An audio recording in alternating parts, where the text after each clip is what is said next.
यानंतर एक अत्यंत महत्त्वाची अपडेट आता समोर येते थेट मुंबईतून। मुंबईच्या मंत्रालयासमोर शेतकरी आता झाडावर चढल्याची दृश्य काही समोर आलेली आहेत। मंत्रालयासमोर आता शेतकरी झाडावर चढलेत। काही वेळापूर्वीच आपण पाहिलं क्रांतिकारी संघटनेकडनं शेतकरी कर्जमाफीसाठी आंदोलन पुकारलं गेलं होतं। तर आता मंत्रालयासमोरही असंच काहीचं चित्र दिसतंय। शेतकरी आता झाडावर चढल्याची माहिती मिळते। क्रांतिकारी संघटनेच्या आंदोलकांना काही वेळापूर्वीच विधान भवनाच्या परिसरासमोर पोलिसांनी ताब्यात घेतलं होतं। मात्र आता कर्जमाफीसाठी आक्रमक शेतकरी हे मंत्रालयासमोर झाडावर चढल्याची माहिती मिळते। सरसकट कर्जमाफी मिळावी या मागणीसाठी इथले शेतकरी आंदोलक आक्रमक झालेत। आता मंत्रालय परिसरासमोरच शेतकरी झाडावर चढल्याची माहिती आपण पाहतोय।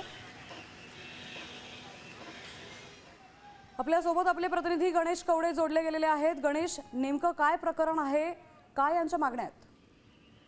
नक्कीच शेतकरी कर्जमाफी संदर्भामध्ये खरं तर हे आंदोलन आहे ते सुरू झालेलं पाहायला मिळतं। एकीकडे रवींद्र तुपकर यांनी आहे ते विधान भवनाच्या बाहेर काही शेतकऱ्यांबरोबर आंदोलन केलं, तर काही शेतकरी आहे ते मंत्रालयाच्या बाजूला झाडावर चढून खरं तर हे आंदोलन आहे ते सुरू केलेलं आहे। त्यामुळे पोलिसांनी एक आव्हान आहे ते निर्माण झालेलं पाहायला मिळतं। या अगोदर देखील एक शेतकरी झाडावर चढून खरं तर हे आंदोलन झालं होतं आणि त्यावेळेस देखील नाचक्की पोलिसांची झाली होती।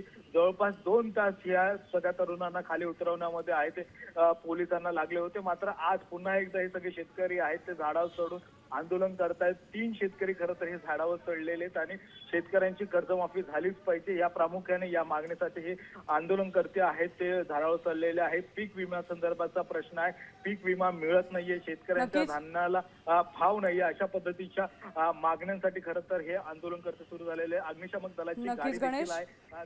धन्यवाद आपण दिलेल्या सविस्तर माहितीबद्दल। आपण पाहतोय आता कर्जमाफीसाठी शेतकरी आक्रमक झालेले आहेत, चक्क झाडावर ते चढून बसलेले आहेत। त्यामुळे पोलिसांसमोर मोठं आव्हान उभं राहिलंय।